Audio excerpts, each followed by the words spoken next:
something fairly remarkable happened about a week and a half ago, which is that there was a vote in the Senate on Bernie Sanders' initiative to cut off the sale of assault rifles by the United States to the Israeli army. And there was a second resolution that he introduced that would have cut off several $100 million of general U.S. military aid to Israel. And in both cases, they failed, of course, because lots of Democrats and every single Republican voted against them. But the first one, got a huge majority of the Democratic caucus in the Senate, right? 27 to 17 Democratic senators voted for it. And even the second one got a majority, right? 24 Democratic senators voted for it. And it's hard to overstate how much of a sea change that is, how unthinkable it would have been a few years ago. I mean, even when you kind of keep in mind all of the flaws and limitations of these resolutions, that even the broader resolution only would have applied to so-called offensive weapons. And, the offensive defensive thing, I think, is a bit of a dubious distinction, considering that, money is fungible. So if you give somebody money, to spend on their missile defense shield, that gives them that therefore frees up more money for them to spend on dropping 2,000-pound bombs on refugee camps. And of course, Israel has a much freer hand to initiate conflicts if they know that their defensive needs are covered. So, the other side of those conflicts have a harder time retaliating. All right, all of that's true, right? But even when you bake all that in, this is still something that would have been an unthinkable vote a few years ago. Support for Israel has always been deeply bipartisan. And you just would not have had in 2021, 2022, 2023 even, you just would not have had resolutions to cut off even most weapon sales to Israel getting these kinds of majorities. And it's a belated and partial reflection of a much bigger sea change among the Democratic voting base. About 32% of Americans at this point say they approve of Israel's actions in Gaza. And if you narrow the sample to just voters who consider themselves to be Democrats, that number goes all the way down to 8%, right? 8% of American voters who think of themselves as Democrats support what Israel is doing in Gaza. Unsurprising, perhaps, given that in the last 2 years, Israel has ordered millions of Palestinian civilians to leave their homes. The civilian death toll in absolute numbers has dwarfed major wars that have raged for years in larger countries.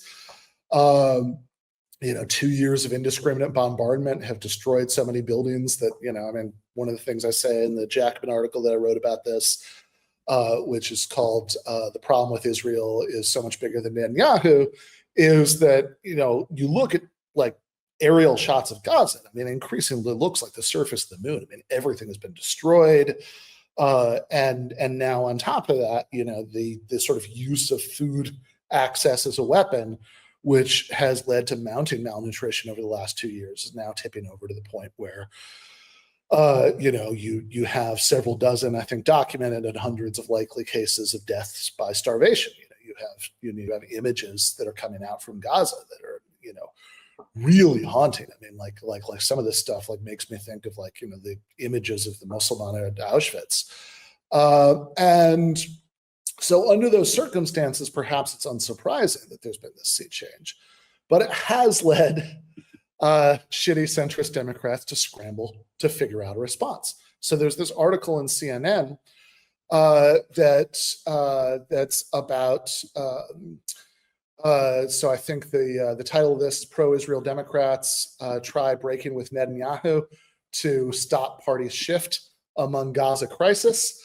And basically the gist of the article is that a lot of Democratic politicians are trying to thread the needle by saying, oh, well, sure, we support Israel, but, we don't like Netanyahu, right? Netanyahu goes too far. Netanyahu is bad.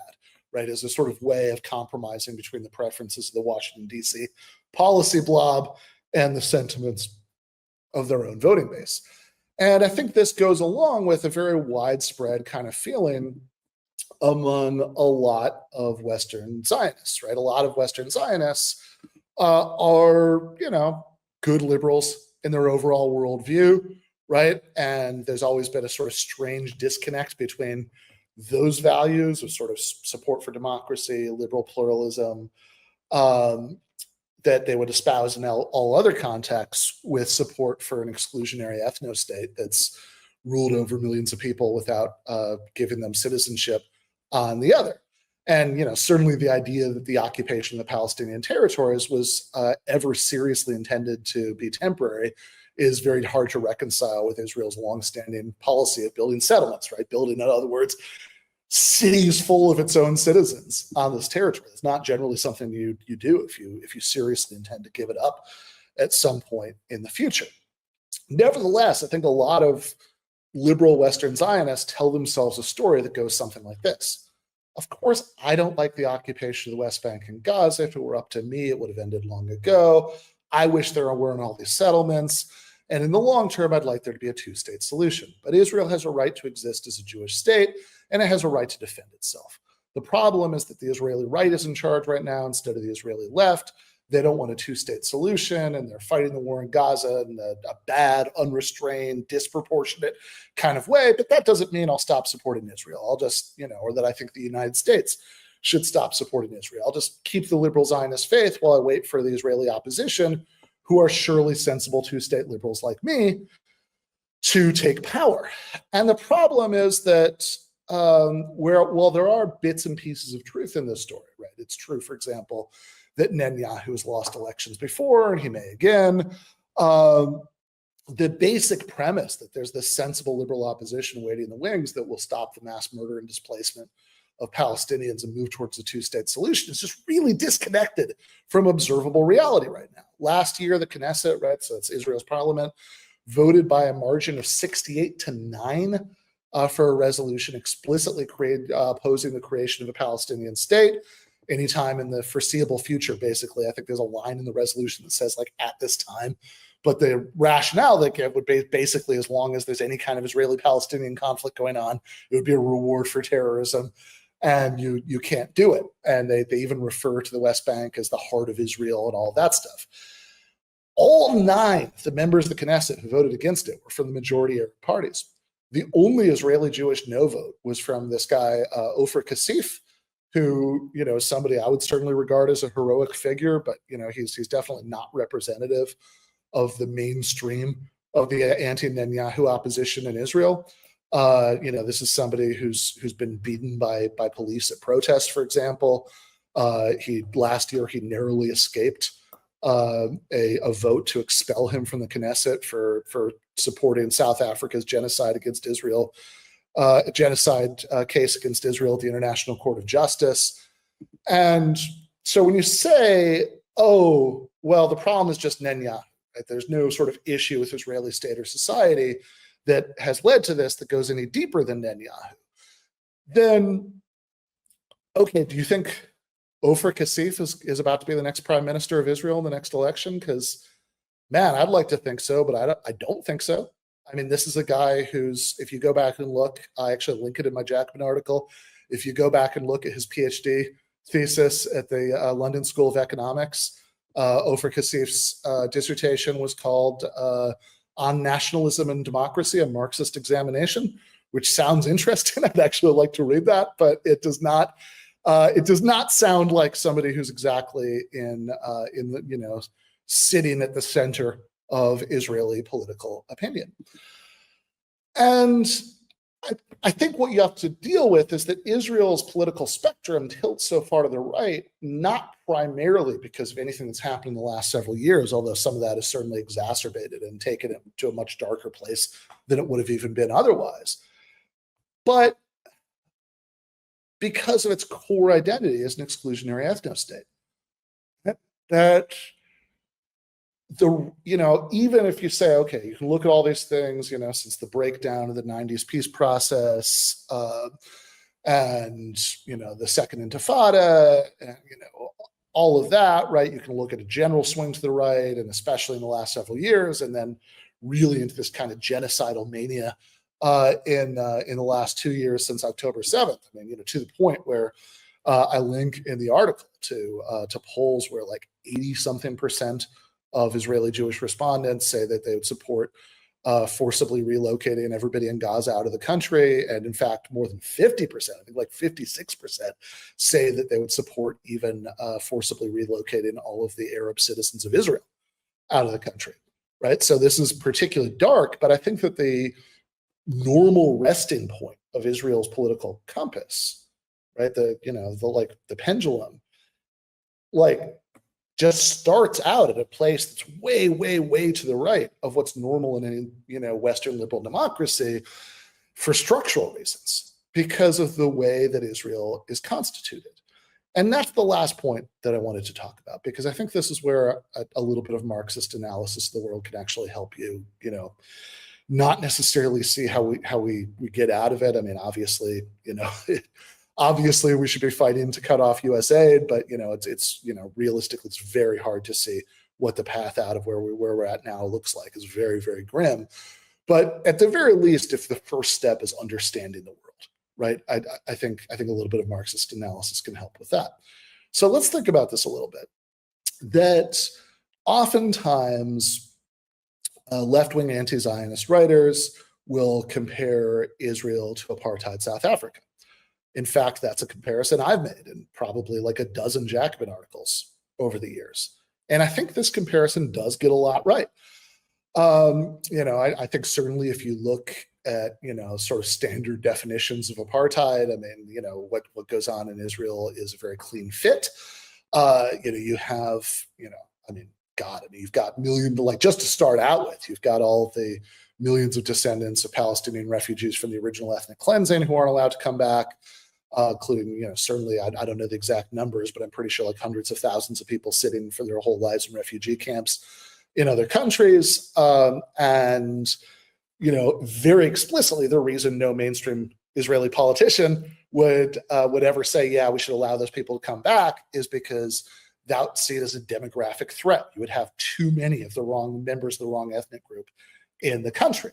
That once you added the existing Arab citizens, in other words, the people whose families ended up on the Israeli side of the Green Line after the initial ethnic cleansing and were eventually granted citizenship, although not until the mid-60s, you add those people to Palestinian refugees and certainly people on the West Bank, and then you've got too many of the wrong ethnic group, right? So when you have a state that's fundamentally constituted in a way that's considered to be a decisive consideration, that already tells you something. And then certainly when you look at what's happened since 1967, when particularly in the West Bank, Israel has absorbed that territory into its own territory for every single purpose except for extending citizenship and voting rights to Palestinians who live there. Because again, if they did, you'd have too many Arabs, right? And nobody is shy about saying this out loud in Israeli politics. That is the reason. Certainly, yeah, like on the West Bank, you have all these Israeli settlers who, can vote in Israeli elections. If they're accused of crimes, they're prosecuted under the regular Israeli legal system, whereas Palestinians who live a few miles away, cannot vote for the people who rule over every aspect of their lives outside of whatever subcontracted to the Palestinian Authority. But I mean, that's nothing like an independent government. If Israel accuses them of terrorism, they're tried in a military court, right? Not a real civilian court.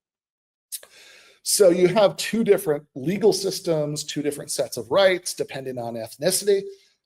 It's apartheid, right? The sort of usual counterpoint that, what about the Israeli Arabs? I think kind of misses the point pretty massively, both because there is all sorts of discrimination against them that would be illegal in any normal Western democracy. Like, for example, in housing discrimination, about 13% of the land in Israel is owned by the Jewish National Fund, which on a personal note makes me a little sick to think about, because I can remember at the bagel shop I used to go to in downtown East Lansing, I remember I'd occasionally drop a little bit of change into the little J&F box because it seemed like a innocuous good thing to do, and that makes me feel fairly ill thinking back to it.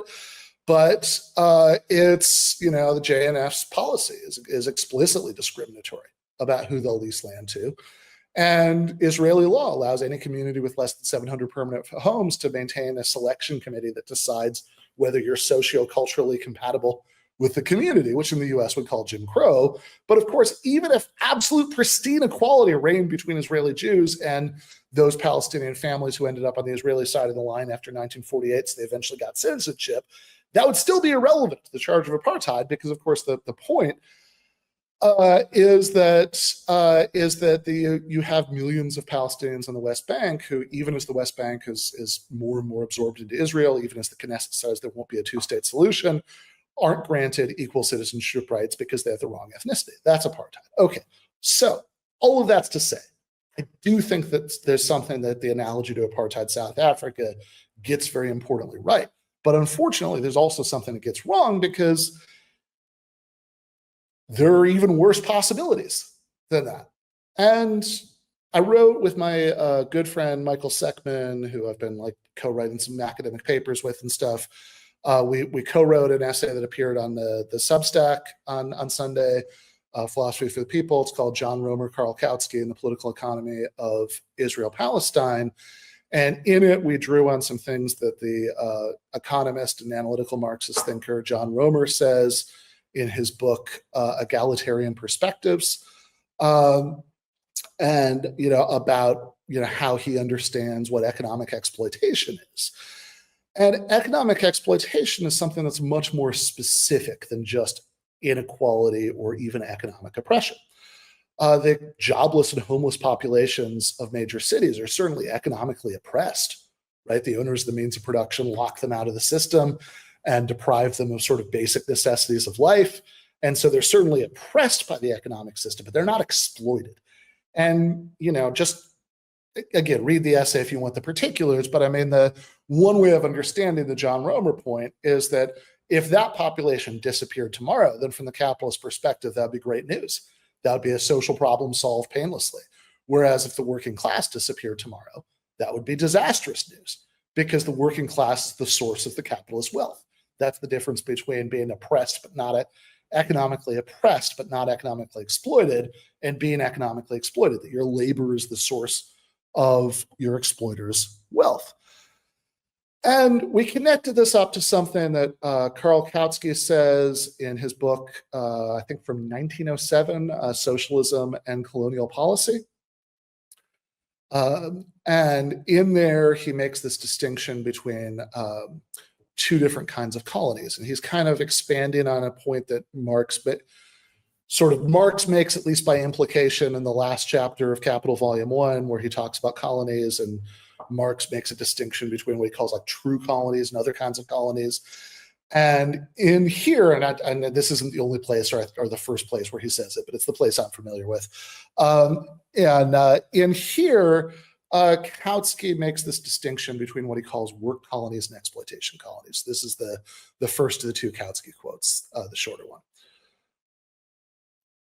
He says, if we wish to investigate the significance of colonial policy for the development of the productive powers of mankind, there's one sharp distinction we must make. There are two kinds of colonies which are as different as fire and water. Anyone who confuses them instead of clearly distinguishing between them will never attain a clear understanding of the colonial question. And so again, these are going to be work colonies and exploitation colonies. And the second quote, I think he gives the distinction. So he says the work colony is settled by members of the working class of the motherland, craftsmen, wage workers, and particularly peasants. They forsake their native country to escape economic or political pressure and to found a new home for themselves free from such pressure. Such a colony rests upon their own labor and not on the labor of the subdued natives. On the other hand, an exploitation colony is settled by members of the exploiting classes of the motherland, where the booty did not suffice them, who therefore aspire to extend the field of their exploitation. They go to the colonies not in order to find a new home, but in order to forsake the colony when they have squeezed enough out of it, not to escape pressure at home, but in order to become capable of exerting even greater pressure in the motherland. The economic utility of such a colony does not rest on the labor of the colonists, but on the plundering or forced labor of the natives. And here's the point, that the distinction that Kautsky is making here is roughly what the distinction people often have in mind when they use the term settler colonialism. I think Kautsky's sort of way of framing it is maybe more helpful. But when they make a distinction between settler colonialism and other forms of colonialism, and where the settler colonialism would correspond to the work colony as opposed to the exploitation colony. And so, I disagree with the normative views of a lot of the people who most like to throw around the term settler colonialism, and I often disagree about how useful that is in terms of understanding societies that started that way but are now very different.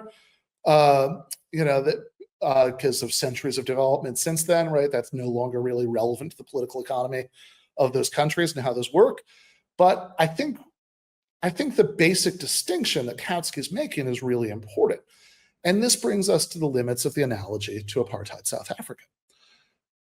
Because neither the 20th century Republic of South Africa nor the 20th and 21st century State of Israel were colonies in the literal sense, both by the mid 20th century, about the same time, had a little bit more complicated in the South Africa case because there was like a gray area period for a while. But by the late 20th century, they both achieved independence from Great Britain. The South Africa by 1910 or something, it was a quasi-independent dominion, and by the early 60s, it was an independent republic. Israel, of course, 1948.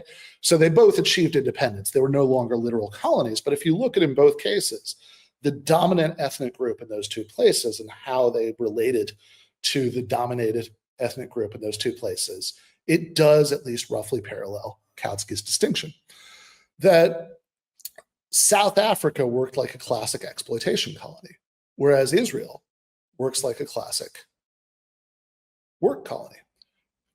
In other words, in the work colony model, you're trying as much as possible to push out the indigenous working class in favor of your own labor force, in favor of, in this case, the Israeli Jewish working class. So the distinction is that in the South African case, white elites were enriched by the labor of the Black working class. Whereas in the Israeli case, it's really not true for the most part that Israeli elites are enriched by the labor of the Palestinian working class. Because again, the whole logic of the situation has largely been as much as possible to push them out of the economy entirely.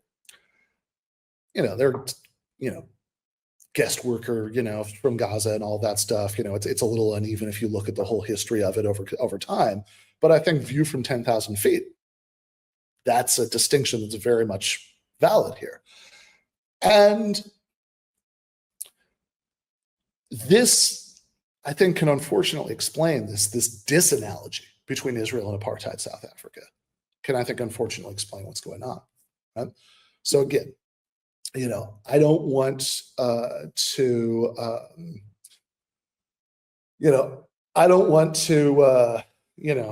conflate the normative issue with the descriptive issue here. Again, I think normatively, a lot of the people who love the phrase settler colonialism the most, I think, kind of have this weird fetishization of any sort of movement they see as anti-colonial, and I think often advocate things that don't really fulfill democratic ideals, and if anything, sometimes rhetorically flirt with the suggestion that we'd want to reverse the direction of exploitation. I disagree with all that. I also disagree with some of Kautsky's normative views, because there are passages in there where he sort of says, well, maybe the work colonies aren't so bad. The treatment of the natives is often to be condemned, but maybe the foundation of them isn't, right? So I think in both cases, there are normative things they get right, but I think at the descriptive level, this can unfortunately help you understand the situation. So Eric Olin Wright, in his book Class Counts, has, I think, a fairly chillingly appropriate line about this. He says that there's a reason, right? He says it's no accident that American culture has historically included the abhorrent saying the only good Indian is a dead Indian, but not the only good worker is a dead worker, or the only good slave is a dead slave. In other words, as bad as the injustices inherent in capitalist exploitation are, there are far worse outcomes than being exploited.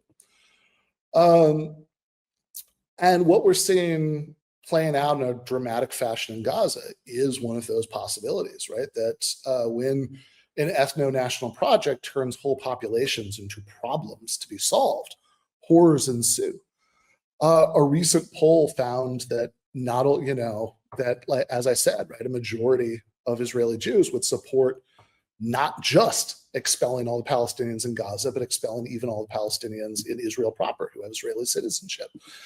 And there's a reason that you didn't get that in South Africa, right? There's a reason that there were never any polls, as far as I know, in the history of South Africa, where a majority of white South Africans said they would support forcibly expelling every single Black person from South Africa. There's a reason why the South African military never went through the Bantustans, destroying every single church, every single school, every single hospital, and turning the whole thing into something that looked like the surface of the moon. There's a reason that, P.W. Botha never engineered a famine to try to make life so miserable for Black South Africans that they would just quit the country en masse and leave it to the white population. Because again, when you're exploiting people, then their disappearance would be a disaster for you, right? Because you need their labor. But when you have forms of economic oppression that are not based on exploitation, that's even worse.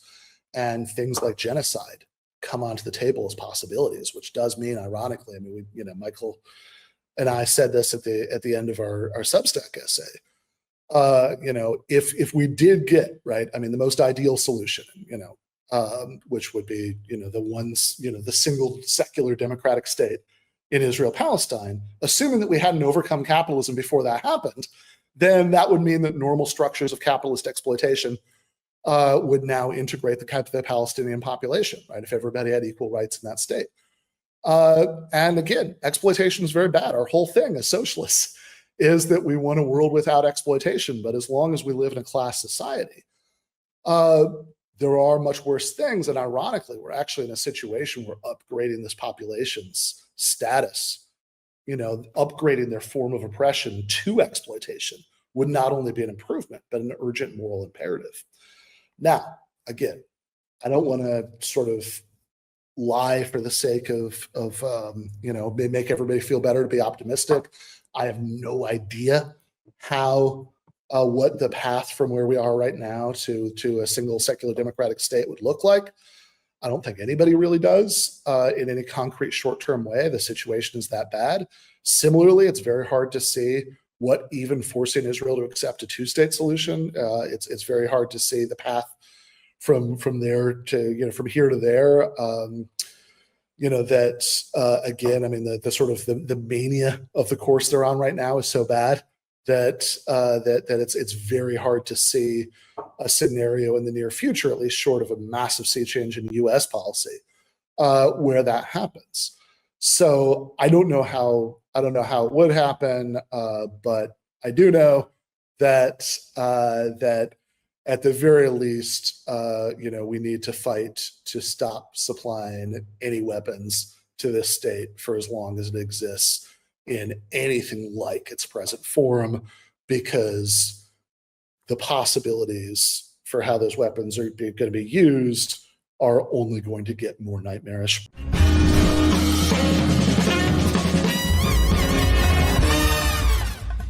You have been watching free public content from Give Them an Argument.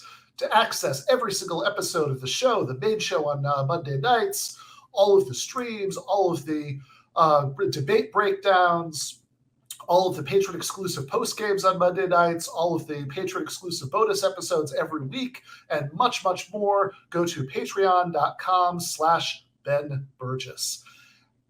I cannot resist ending this with, don't be foolish.